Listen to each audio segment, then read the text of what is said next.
गुरुर्ब्रह्मा स्वयं साक्षात्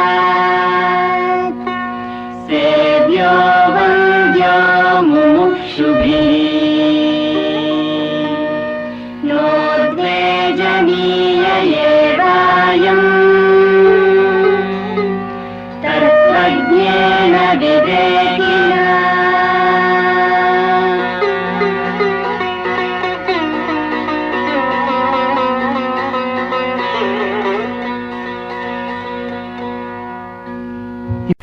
When are you thinking? August. Should see convenience of many people. Have it as soon as possible, even in the month of June. But many people doesn't seem to be so fruitful. Did you receive that email? I received a couple of emails, nothing recent. But I did have a conversation with Frawley about it, and he was saying there was some problem with his schedule, but he suggested that we coordinate the schedules, but it sounds like you have... September first week might be suitable. I thought that you would be able to make it.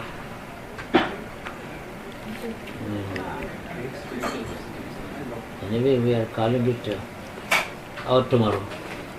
Everyone is worried about. Who is not worried about tomorrow? Anyway, from many angles, from the geophysical problems, geological problems,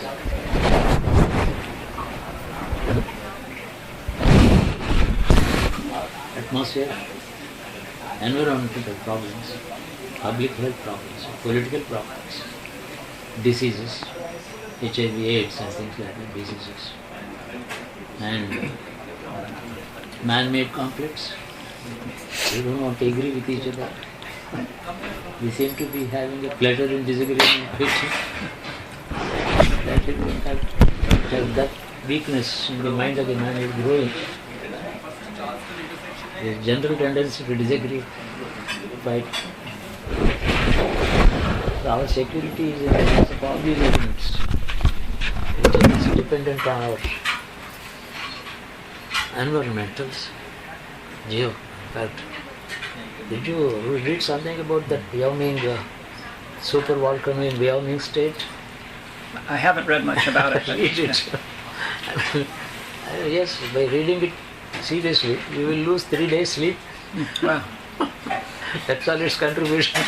Not that there is any problem. The super volcano is about to explode any day, tomorrow or next decade. Is that in Yellowstone? Yellowstone. Oh. So much of literature is coming out. Before the volcano erupts, literature about it is already erupting. So much all over globally, so many. We hear so much about it. So I thought then let us have a nice discussion freely, exchange some ideas and consolidate all your valued opinions, observations, predictions, prophecies, whatever you might call it. Put them all together and give it to the public. The general rule is God has made us deliberately ignorant of future. It is the creation itself is like. He doesn't want us to know tomorrow. So we can live in peace. We devote our time in doing what is proper. Whether there is a tomorrow for us or no. But ultimately everything is limited.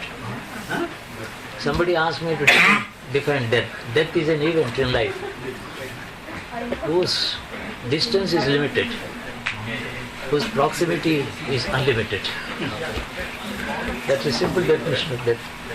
It can happen next day minute. And ultimately if it doesn't happen tomorrow or after, there is a time before which it has. So then God has made it and deliberately ignorant of future. But our own anxiety to know the future is based on our hopes for betterment.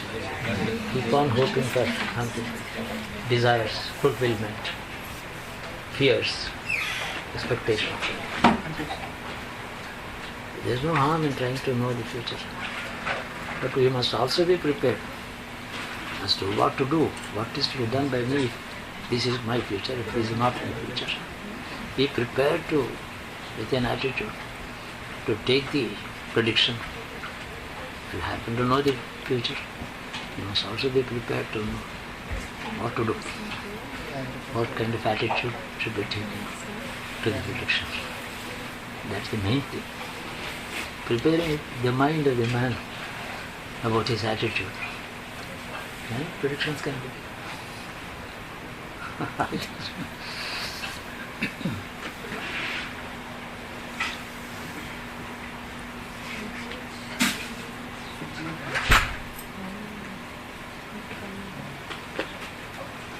Prophecies, prognostications, predictions, and projections of the scientists. Scientists project something that is likely to happen. North Pole, the polar ice is melting away, and the Antarctic ice is melting away. Huge chunks of ice are likely to fall into the ocean, displacing the waters and inundating the islands of the world. Huge catastrophe is expected. That is scientist language. Plus many super volcanoes are waiting to erupt in the world. All that is, we have no attitude about it, because it's not man-made. But what about the man-made disasters? Why are we fighting in the name of God?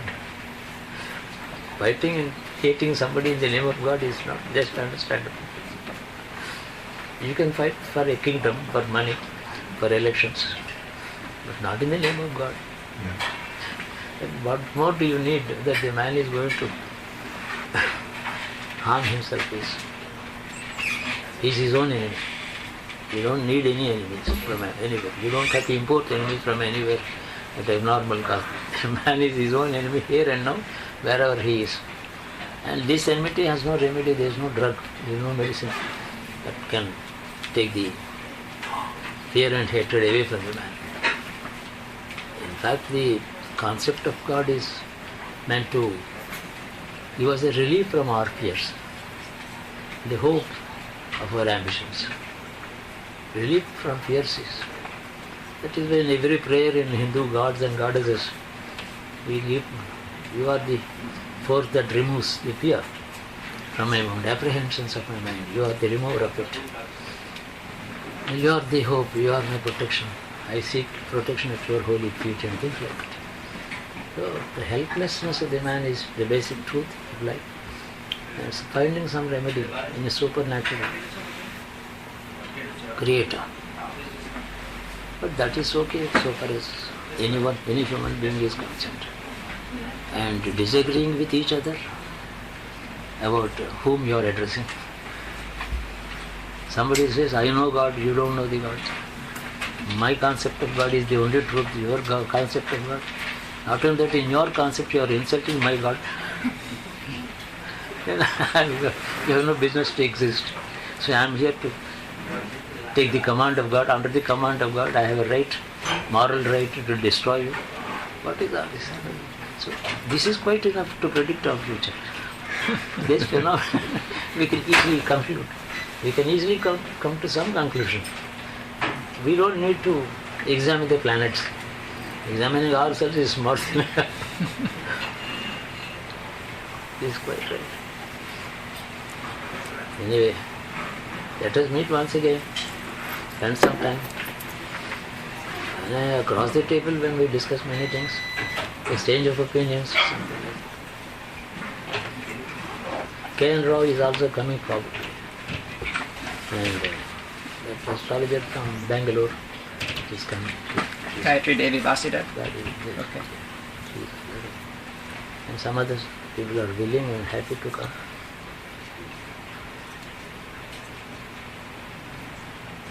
a dialogue may clarify some of the people have some cobwebs in the brains. Those cobwebs have to be clear. Any discussion is like a broom, clear discussion across the table, friendly. If we cannot agree, let us agree to disagree and live in peace. The maximum peace possible is peaceful coexistence, not agreement. We cannot embrace each other with love, affection and all that. Jesus might have done it at great cost. He himself suffered a lot. But people talk of love, language of love, sacrifice. Ultimately, we can hope to agree to disagree and live in peace as peaceful coexistence. That's all maximum. Like in a parliament there is an opposition. The opposition is there to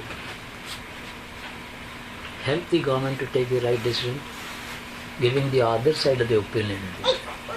But the opposition is there only to oppose whatever the government does, not going to do the dialogue. So it is opposition to the democracy. It is not an opposition to the policies. So things are, so many, we have religious philosophies, we have political philosophies. Two kinds of philosophies are ruling our minds. Religious philosophies have governed our mind from ancient times. They still continue to govern our attitude. And add to this, the political philosophies have come. Communism, new political philosophy, socialism, and destroy the dynasties. These kings are the culprits, and the princesses, kings and royalties, they are the enemies of mankind. And then they have been replaced by these leaders, parties, rules and things like the communism. What is the final solution they could give? Either in Russian Revolution of 1918, did they find any solution? They could not find it. As long as somebody thinks that I am original, I have the solution which others have not found so far. In the last 10,000 years of human history, none has found out this great truth which I found. So I am the ultimate solution to many. That ego. And he is joined by a few people. There are already about 10 parties, 10 sections in the society. He is the 11th. He has added to the disagreements, not solved any problem. So people are not ready to accept a new concept. They get curious and follow him for a while. Perhaps planets are telling us all this. If planets happen to be the authors of our thinking and human history, agreements and disagreements, love and hatred, safety and security, whatever it is, if the human destiny is governed by the planets, let us try to know what they are talking about. What are the message? An interesting thing.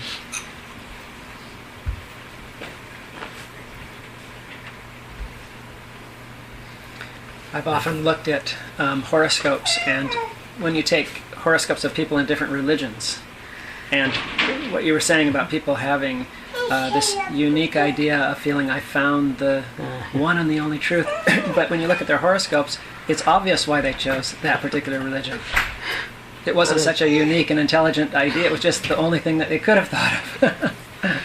Fortunately, no one has ever survived more than a few decades as a leader of people's thought. He might have led the people's thought for a decade or two or three. And then his followers are not exact followers of his. They cater to the needs of their contemporaries, add new their own ideas to this, to the ones whom they are following. So there is no original Jesus idea today, there is no original Muhammad politics. Nothing original today. I mean, many additions, amendments, additions and corrections, improvements. So the original is lost already. He was valid during his lifetime for a while among some people. That's all about it. There can't be any kind of permanent. But the simple reason all the planets are all the time wandering. They are not stable. If they are making up our minds, they are not stable. How can a man's mind be stable? So that is true. But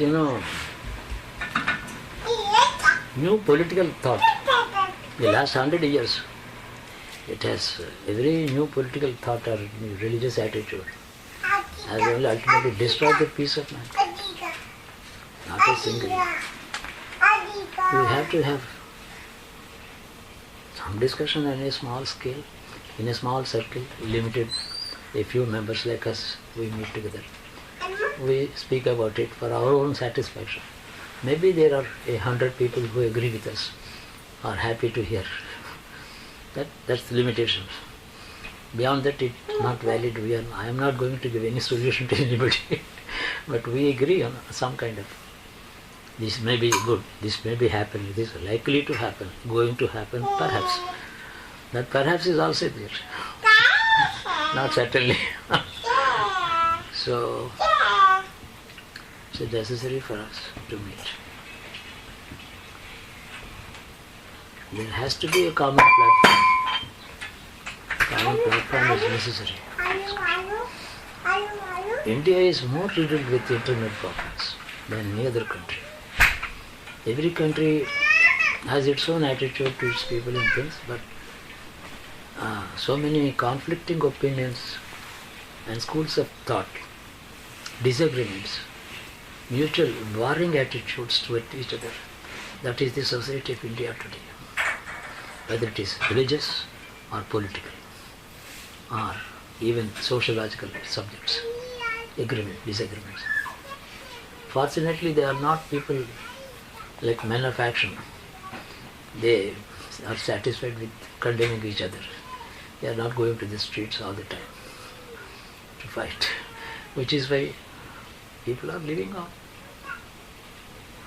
And America has provided a free market, free trade, free society, total freedom of action. Anybody can grow into any size, any height. Still there is somebody who doesn't want America to be happy. Throw bombs. What is the harm? How can you justify that? That's all about it. Hatred is inherent in a man. Maybe there is. And all the time claim, I have been going through a book by Karen Armstrong, Holy Wars. I found it in my travel. I've been going through it. She is all praise for Islam, and she is trying to trace the Islamic hatred of the West to the holy wars that Christians fought in the 11th, 12th centuries, Crusades. Crusades are responsible for this hatred, she says. After 8 centuries or 9 centuries, this is the repayment to be expected according to her. And justifying the greatness, trying to tell us that Islam is the holiest religion. Christians offended them. Why? Why did it happen? Crusade, we cannot justify crusades, but there was a background. Crusade is not ubiquitous, suddenly it did not crop up from nowhere. There was a strong reason. And the Pope ordered them to go and occupy Jerusalem. There was a background here. If this is an echo of the Crusades, then we have to get killed. Is that the conclusion? Can we accept that? She has written about 500 pages. I'm going to see, it's difficult not to keep reading. So, war is violence. Holy war is also violence. But there was a distinction made in Mahabharata times in the Hindu philosophy. All wars are not violence. Violence is not war, war is not violence. Violence is different from war. They try to make a big distinction between that. So, in the name of, to to protect righteousness, a war may be necessary. True. When all solutions, all dialogues, all attempts to solve the problem ultimately fail, then the war is justified. At the last, we have solved no problem. That's the final last solution. But all people are destroyed in the process. Destruction is the solution. Everyone, all of us deserve it. There will be more peace when we don't exist it. The wind goes on blowing peacefully. Plants will be growing nicely. And fragrance and wonderful colors blossom. Our absence is the only desirable thing. Can that be accepted? We have to have.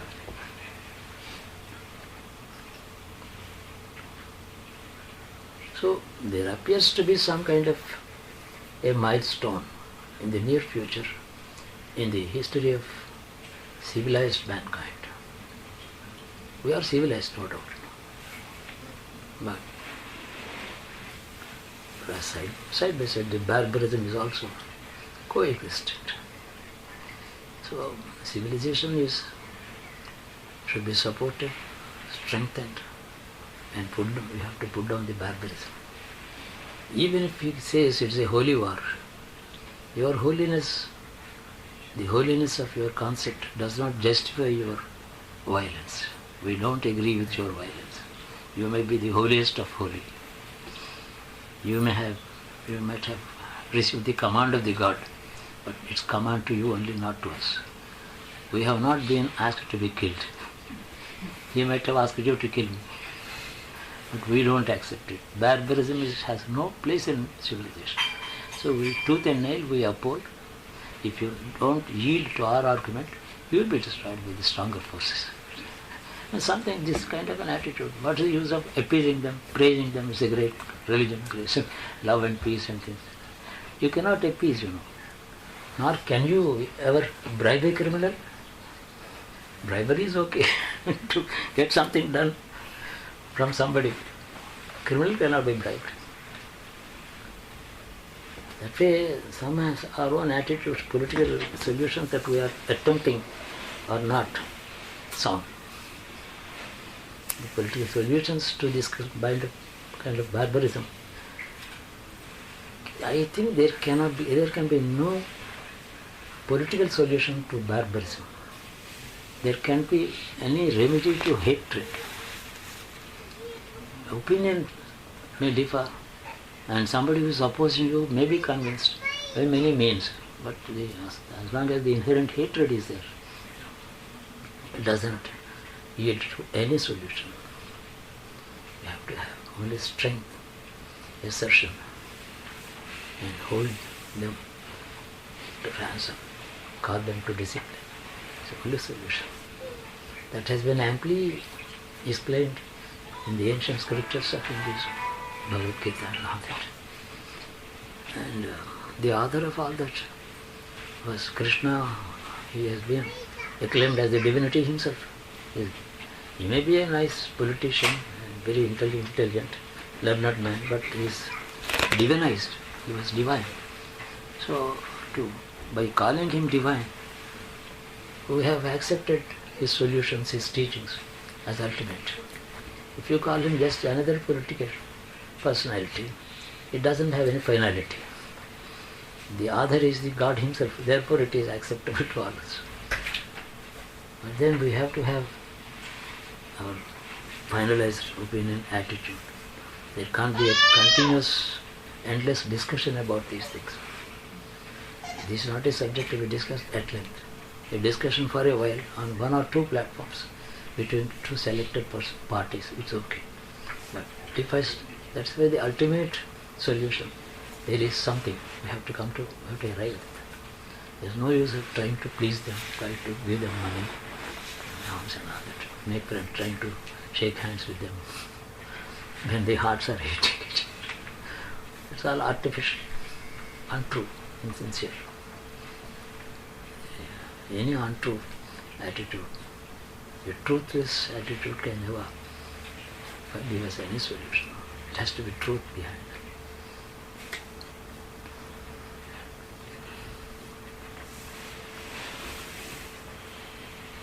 So what else you are likely to come? Pardon me? You are likely to come.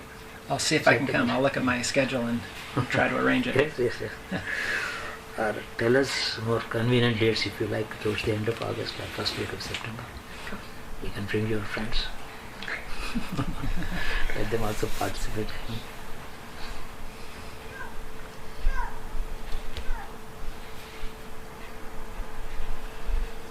You are welcome, anything particular.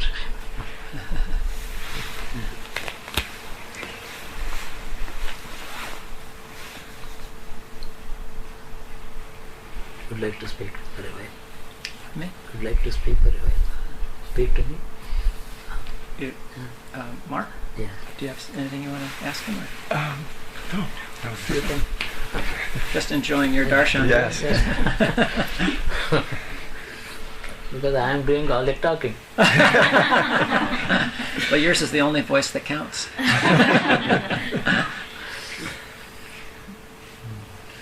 Coming to America once again is like, to me, in my present condition, is like attempting Everest, Mount Everest. Something like that. Neither the mood nor the physical condition or whatever, but still I had some anxiety. I would like to pray to my God in my own way for the welfare and the good of this country, for all sections of people. Let me do some prayer. That's the main thing. And my large extended family is here. Many people are there, more than several thousands of them.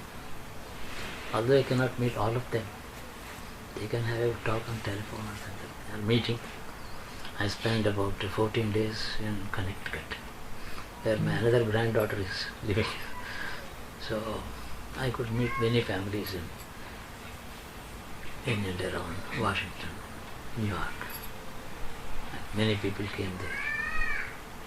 So the other limit of United States, 6 hours flight time, I could fly across the United States praying. It's a nice place. And for my satisfaction, to meet my own people, kith and kin friends like you, I thought I would make it.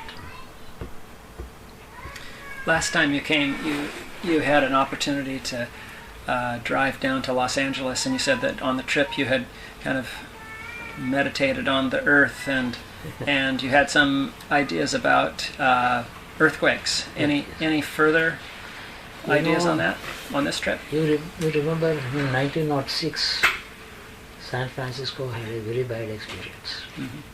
April. Some kind of a similar planetary configurations are coming in the near future. There are bound to be a few disturbances, not so severe as that. That was a very severe earthquake.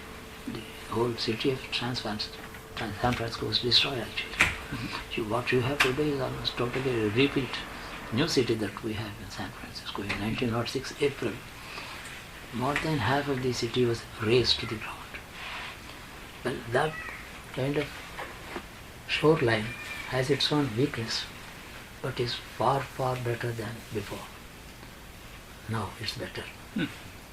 I don't expect that kind of, at the most, a tidal wave or something like that. I'm in the edge of about a few hundred meters of the shoreline, may get disturbed. But this mountain range is a protective wall, adding to the stability of this continent. Mountain range is like a foundation, super level foundation. It can keep the land stable even when there is some tectonic disturbances. So this seems to be safer than what I imagined last time when I went on praying for that. You remember? Good, yeah. And I received good signals, hopeful signals, things will be protected, things to my own satisfaction. Oh, good. Yeah. So this is a peaceful country. It has to survive, it has to be. The kind of great civilized and organized public life of the United States is no joke. How many thousands of miles of excellent roads, communications, wonderful distribution of natural wealth and things. It's highest organized country, giving total freedom to everybody. Whatever, there may be something lacking here, there. 10-15% defects or lackings are always there in every situation. I would compare to any other country in this world today. Is 85% laudable. This is to be accepted. It has to survive in the interest of humanity. People who are trying to dislike this or harm this country are not enemies of America alone. They are enemies of mankind. That's the equation I have. Yes, India too has many disagreements is part of Indian attitude. I don't agree that has been correct. But they have their own limitations, they have compulsions. Inside leftist views, leftist influences inside India are preventing a total handshake, friendly handshake with this country. But that is to the detriment and disadvantage of India, not to the disadvantage of the United States. America does not lose anything if somebody is not its friend. They can gain by being friendly with this. They are. Millions of people from all corners of earth are living in peace here. How can this be? God has to protect us under all conditions. Maybe any kind of disagreements, the disputes can be sorted out.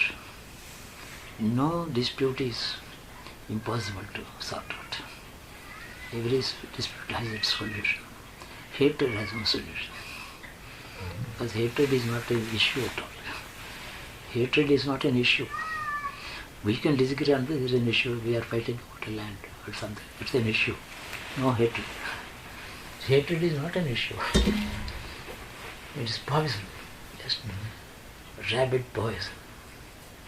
That has no solution. That is, my prayer is what God wants us to do.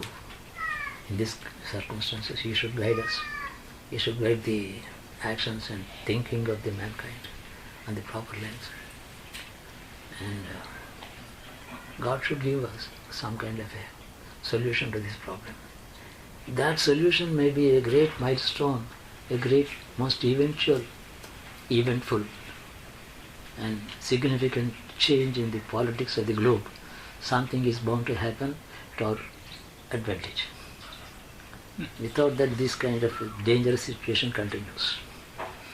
Perhaps the solution includes some of the geophysical disturbances also in some areas. That's a different matter. Suppose we have been, two countries are fighting all the time about the border. One earthquake can solve the problem. It treats both sides of the border equally, with equal attitude. One earthquake, how does earthquake can solve the problem between two countries? It will decide the border.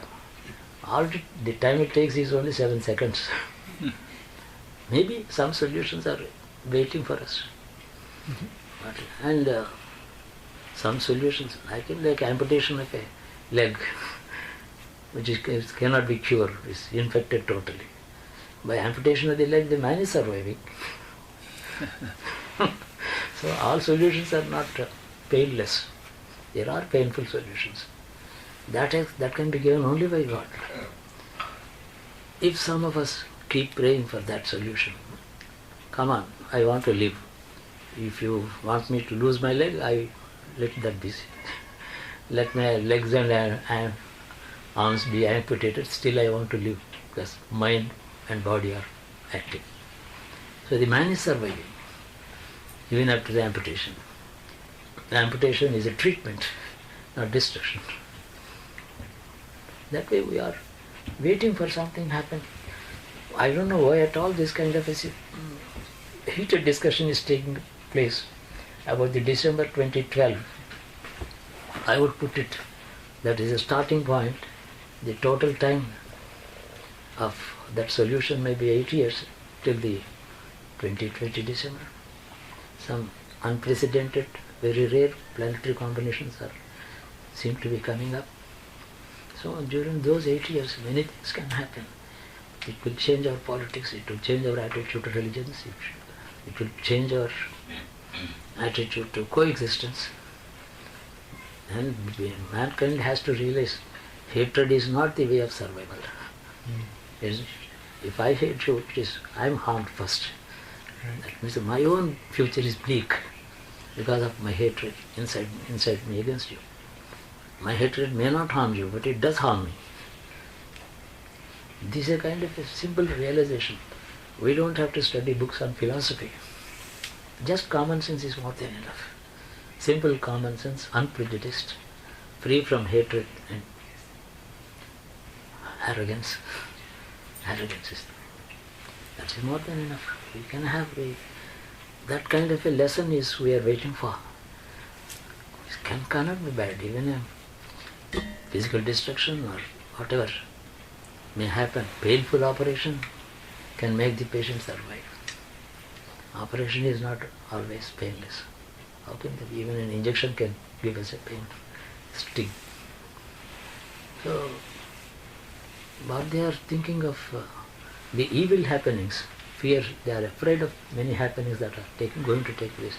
I would take it as God's remedy to our ills, our disordered, diseased mind, and evil thinking. It's a treatment God is going to give us. So we need it. Let us wait and welcome that. The right attitude. Yes, from 20. These are 8 years period is very significant. I made a few remarks in my write-up. I think it would have reached you in the email. Radha Pampicha Gada? Email Pampicha Gada? Yeah, I got it, yes. I also discussed about the Yuga theory of the Hindu Puranas. In Hindu Puranas, the length of the Yuga has been exaggerated 100 times, 1,000 times like that. I mean, that's a different matter, but yet there is what is known as the Yuga theory. And the man's attachment and discipline, attachment to righteousness, it is not constant all the time. Righteousness, attitude to willing to be righteous, tolerant, that is known as dharma. But that dharma is not a straight line. It is like a sine curve in mathematics. It is depressing, again gaining strength. So this may be one more a period of a time in which the dharma that has declined to the detriment of the mankind's security, it has to be restored by a painful operation. He will surely say, all of us have one well-wisher, the Creator. He wishes you, me and my enemies also well. God cannot hate my enemies because He loves me. He loves my enemy equally. That's the whole trouble with the God. There can be a solution. So probably He gives a solution common to all. That could be, a few seconds solution by shake-up of the surface of the earth, or could be something else. I don't know. Can we really decipher? Can we peep into the future? Scaling over the high wall that separates us from our future vision. So we have to keep a ladder on the wall, peep into the future. That ladder, maybe astrology, may be a solution. It does give us some insight into certain events, provided we are not already prejudiced about self-opinionated. We cannot afford to be self-opinionated. Any opinion and attitude already finalized in my mind will not allow me to see the truth. Open mind only. It should be like a blackboard on which you can write anything. It should not have anything. To keep the mind clean, thoughtless, opinionless, free from all expectations, likes and dislikes, hopes and aspirations. Such a mind can see. That is possible by the science of yoga, the practice of yoga. After all, what is the truth behind all this creation, that can be achieved only by silencing the mind if you don't have any opinions about it. So, literature on philosophy is one thing. Origin of philosophy is by meditation. We have so much of literature that has been added to the original revelations. Revelation is by meditation, by pure science, pure silence. What has been added on to that? Thousands of pages of literature has been added. That is man thinking and commentary.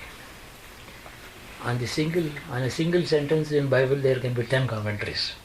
On single mantra in Veda there are 100 commentaries. One sloka in Bhagavad Gita, 5-6 commentaries. All of them disagree. But none of them might have meditated on the author of that Bhagavad Gita. Meditation on the author of the Bhagavad Gita might reveal the right meaning, right interpretation can be obtained only from the same author. Not my interpretation is bound to be my own only, not commentary. So these religions have, from the hearts, they have entered the minds.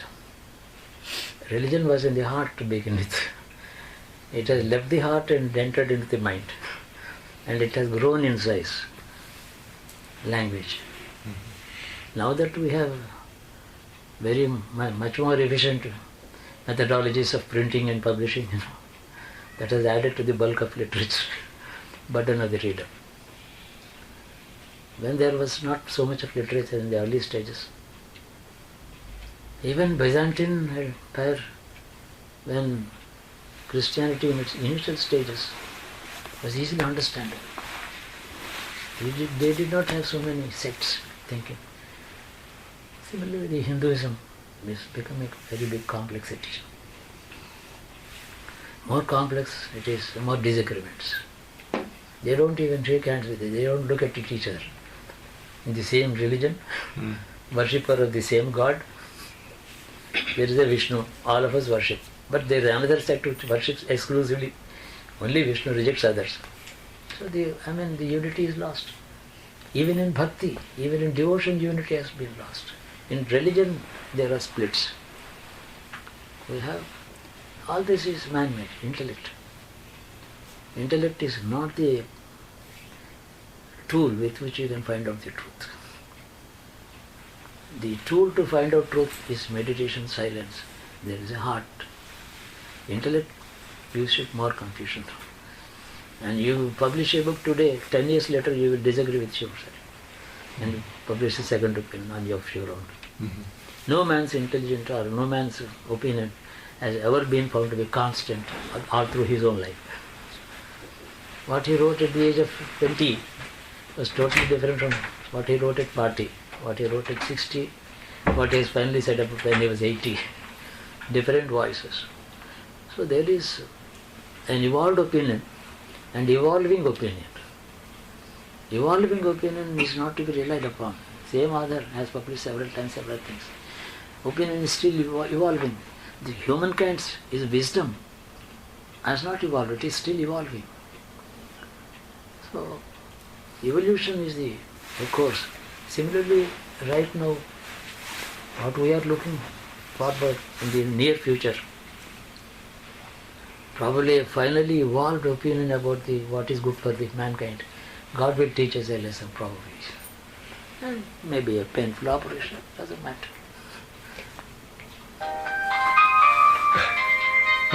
What was key to your transformation and your awakening? Is it a universal key that is true for all? An experience that is common to all. A physical shake-up. That can change. One earthquake has changed 1,000 people's attitude. The ephemerality of life, inconstancy of our physical life on the earth, as we assume it to be. We seem to be having a control over our own, this is my country, this is my land. Like an earthquake, like a cyclone, a disaster, an apocalypse they call it. Mm-hmm. Why should there be an apocalypse at all? to finally consolidate the opinion of all people, giving them the final truth. That there is a personal experience is achievable by absolute silence and inner vision. We have to keep looking at inside, looking into ourselves, not to listen or read, not to be eloquent thinking, but eloquent silence. Absolutely. Then there is, if I am keeping quiet, not talking, there is a voice that is heard. That is only personal, individual, that cannot be shared by anybody. But a universal, great experience, and like an apocalypse, the doomsday or whatever they call. It's not a welcome thing, but that is the need. When entire mankind will agree to about certain values, certain things. So, rest are all man-made. What is apocalypse is not man-made. It is definitely a divine dispensation. Divine dispensation is good for all. It gives us, converges all differing opinions, different schools of thoughts. They stop differing with each other, experiencing the same. That experience is physical, mental, emotional, and finally intellectual also. It is physical, mental, the same kind of good, bad experience, whatever it is, pleasant, unpleasant. All people experience the same thing, like the heat or cold. Cold is a common experience. There are no different experiences. Every time the poor man is exposed to it, rich man is keeping himself warm.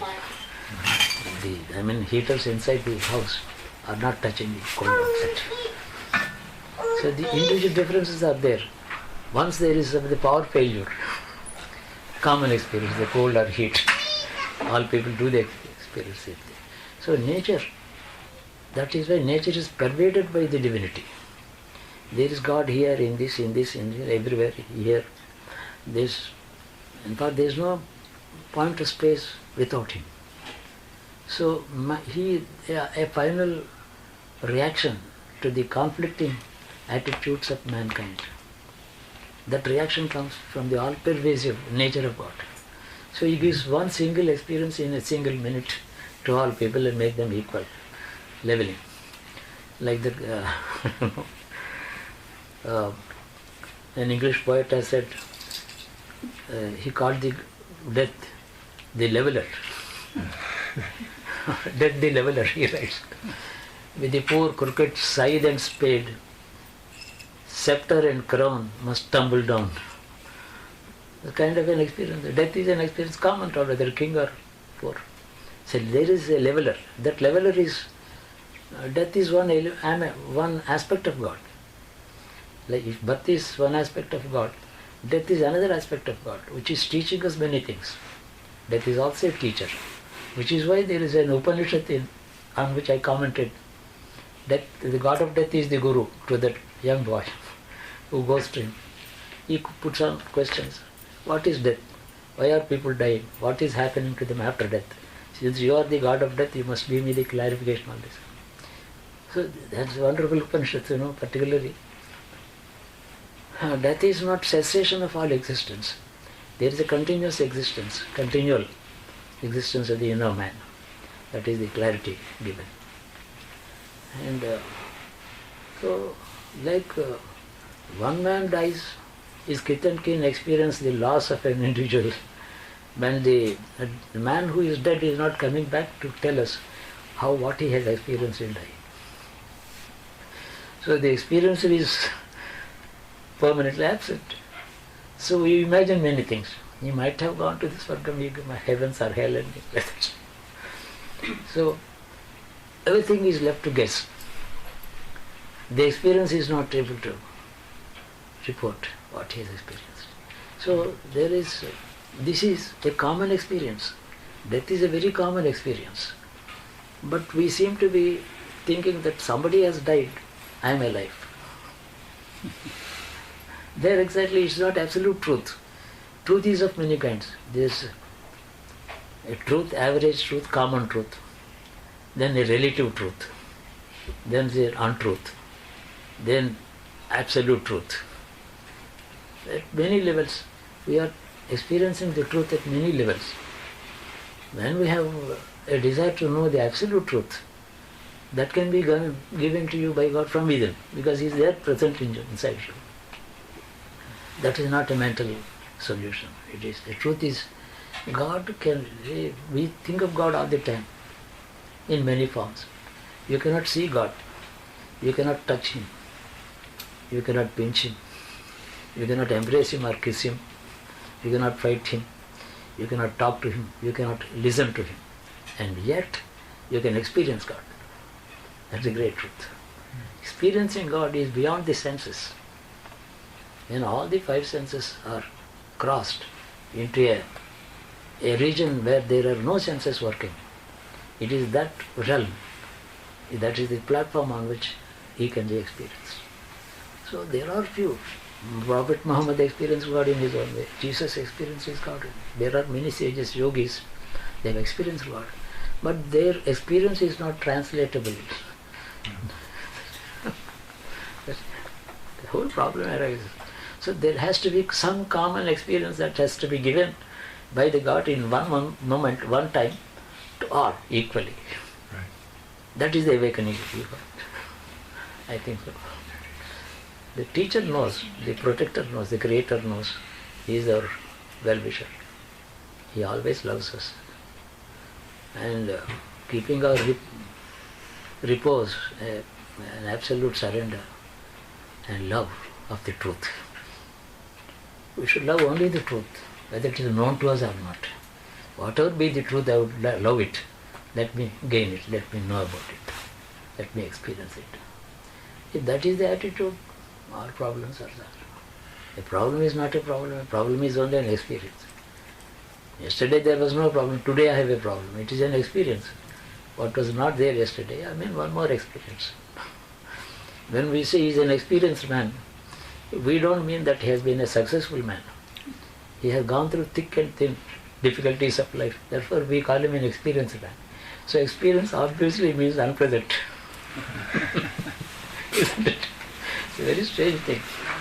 He is a very well experienced man. He knows, he has gone through many things. Not pleasant, not happy all the time. A happy man all through successful. He is not an experienced man. He has been in a slumber. Continuously. Very interesting thing, life.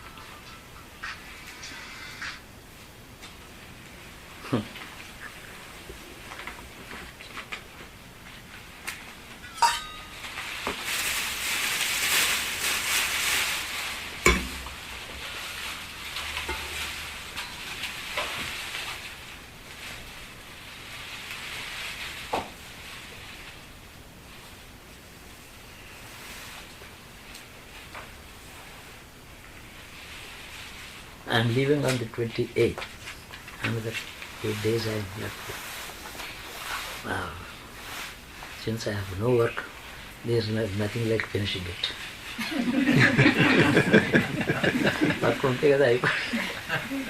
So, as I came, so I am leaving.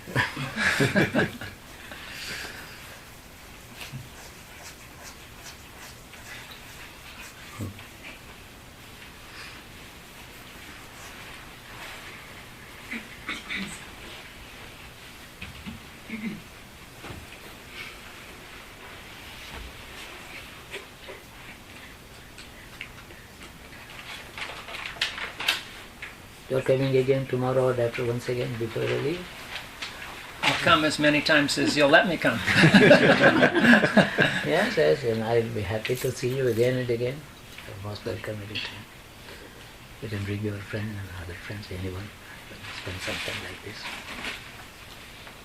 Although I have been doing all the talking, I would like to listen to you also.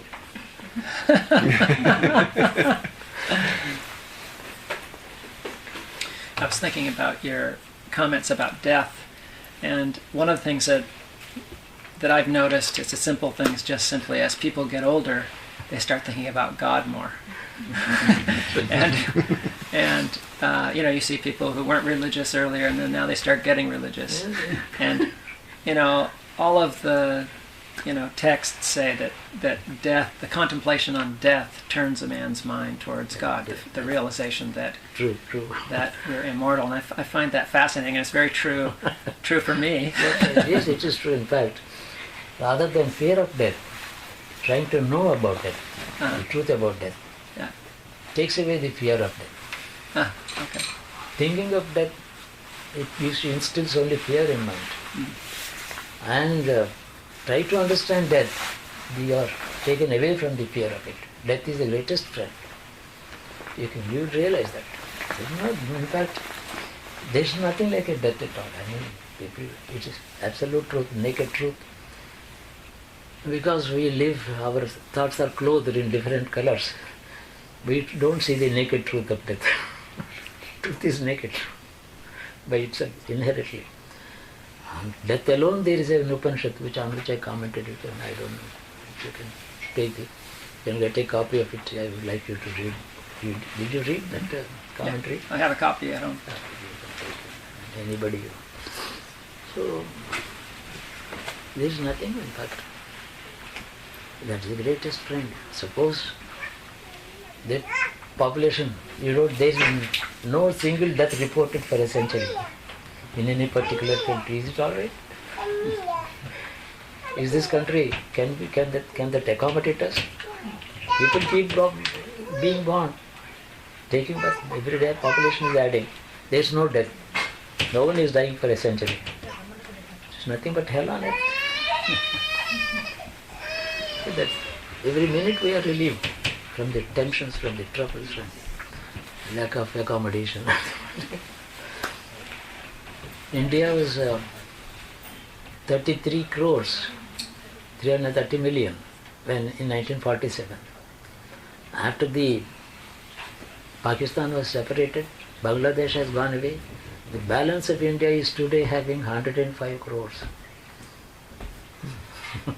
1,000 million. And people are not happier. Growth of population, the so-called conquering of death. What is conquering of death? Postponement. That's all about. I don't want to die tomorrow. I want to die a year later. That's all what I can say. I want to live till the end of the century.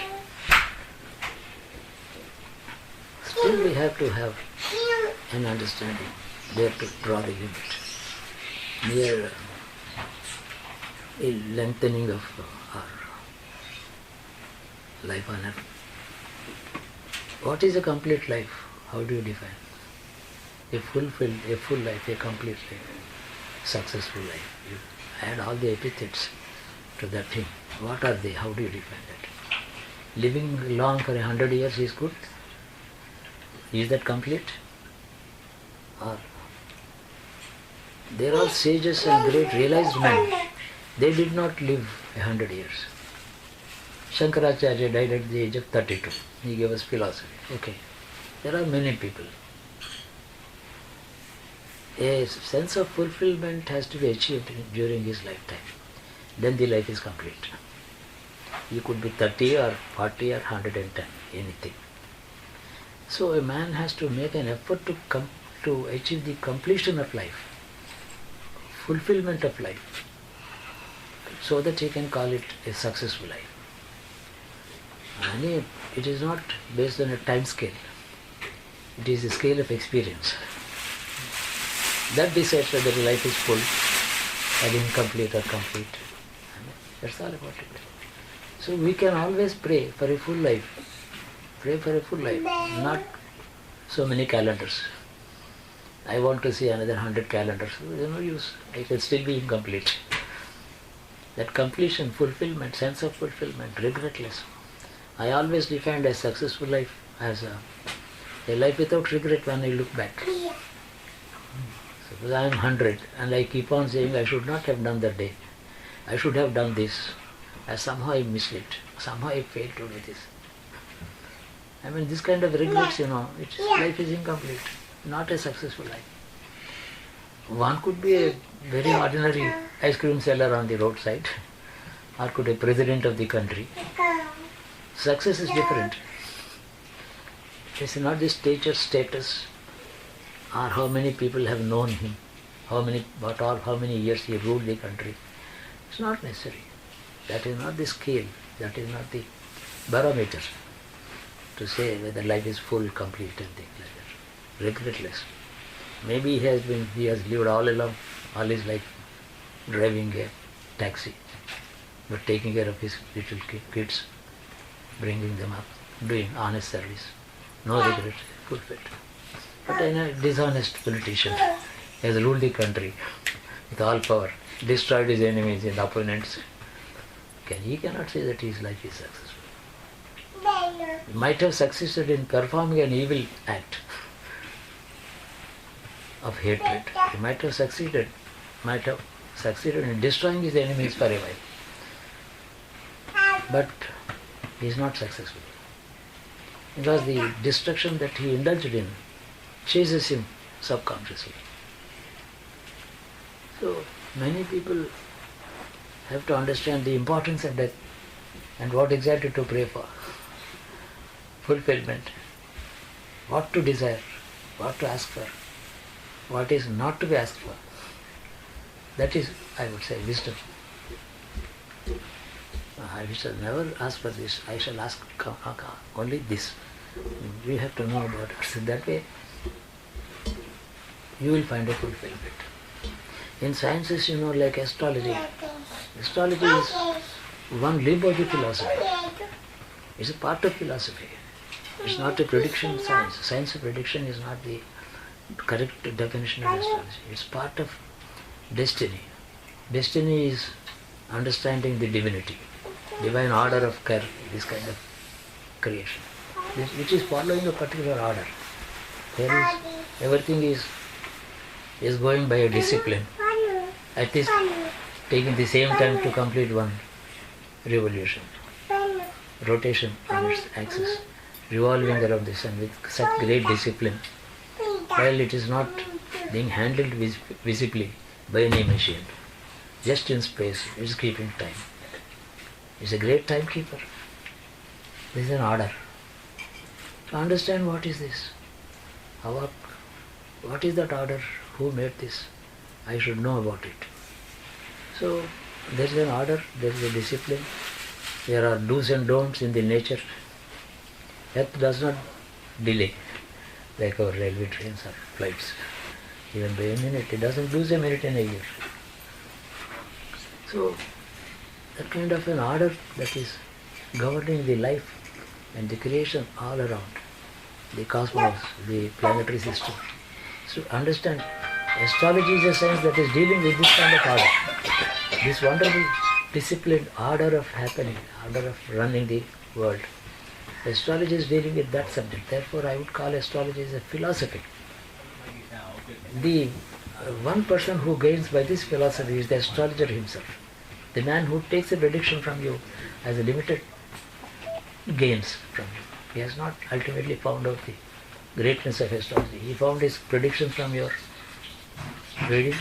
He is quite happy with it. But the astrologer has a great deal to experience and he gains a great deal. There is a great achievement to the astrologer in his own life. He has seen the destinies of 1,000 people. The same rotation of the earth, the revolution of the earth, the same planets going around the sun and all the time, giving different experience to different egos. So that kind of philosophy is known, has already we have gone close to it. That experience is enriching you. You have slowly, without your own knowledge, you have understood the mechanism of creation. So that's a part of philosophy. One limb of the wonderful philosophy that governs time. It is the science of time. Everything is in time. So the Lord says in Bhagavad Gita, I am time. Follows me, I am time. I am responsible for in me things are happening. Birth, death, creation, recreation, destruction and recreation and again. Everything is happening in me, I am time, he says. So we are dealing with him through these planets. It's a great experience. So that way, The gain, the astrologer is great. I mean, somebody may say astrology is a science or it's a philosophy, I would say. Maybe it may not be a science. With scientific axioms are there, some scientific rules, mathematical rules are there, that's how I put it. Some mathematical rules are there, but it's a philosophy. Definitely the astrologer is gaining a lot. We don't have to take a certificate from the thinker or intellectual and so on. We don't need his certificate. It's a philosophy we are following. We are in the process, we are helping 1 or 2 persons a day. Their gain may be small, but my gain is great. That's the right attitude.